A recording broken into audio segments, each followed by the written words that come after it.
difficultés que les directions comptables rencontrent lors du lancement de leur projet sont au nombre de 3. Elles ont du mal à exprimer leurs cibles, leurs besoins, parce qu'elles le font avec leur propre langage qui reste comptable.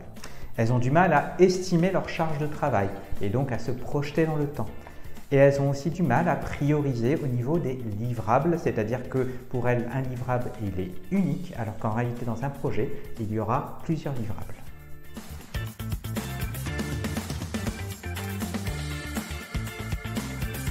Les conséquences d'un arbitrage sur la vie des directions comptables sont au nombre de 3. Ça crée de la frustration, c'est-à-dire que les équipes qui ont participé au projet ne savent d'emblée qu'elles ne vont pas obtenir ce qu'elles ont demandé. Ça crée de la démotivation, c'est-à-dire que c'est répétitif.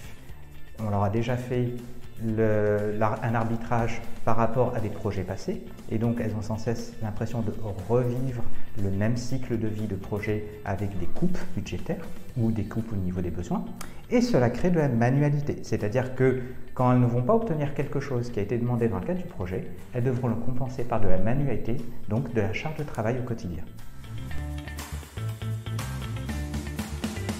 Il faut d'abord s'appuyer sur les sachants, c'est-à-dire des personnes clés qui connaissent votre besoin. Deuxièmement, il faut avoir une MOA dédiée, c'est-à-dire une MOA comptabilité. Troisièmement, il faut savoir identifier les projets passés qui ont connu des succès et sur lesquels il n'y a pas eu d'arbitrage. Comme ça, vous pouvez vous appuyer dessus pour définir vos ABAC, c'est-à-dire vos métriques. Quatrièmement, ne pas hésiter à se tourner vers des ressources externes. Les ressources externes, c'est aussi bien les consultants que des partenaires commerciaux qui connaissent les mêmes difficultés ou qui ont les mêmes besoins que vous. Enfin, ne pas hésiter à constituer une task force, c'est-à-dire un groupe de travail réunissant les sachants et qui vont raisonner, réfléchir au projet de façon collective. Les solutions évoquées me font penser à un exemple, à savoir une mission dans le cadre du RGPD. Il était question de définir les durées de conservation maximales. Or, la comptabilité ne pouvait pas le faire étant donné qu'elle estimait qu'elle n'était que le réceptacle des données collectées par les autres directions.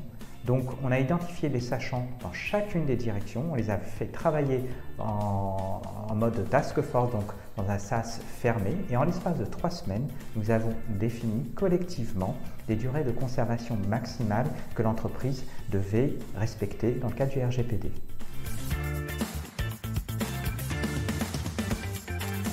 Les conseils que je donnerai à une direction comptable et financière dans le cadre de la gestion de leur projet, c'est au nombre de 5.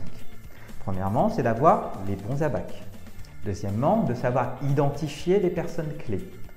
Troisièmement, de ne pas hésiter justement à former des binômes avec ces personnes clés pour qu'elles puissent se relayer.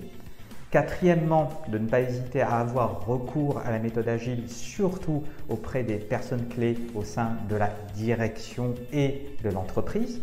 Et enfin, d'avoir toujours une pensée positive, c'est-à-dire d'avoir conscience que c'est collectivement qu'on arrivera à quelque chose et non pas individuellement ou que rien n'est impossible.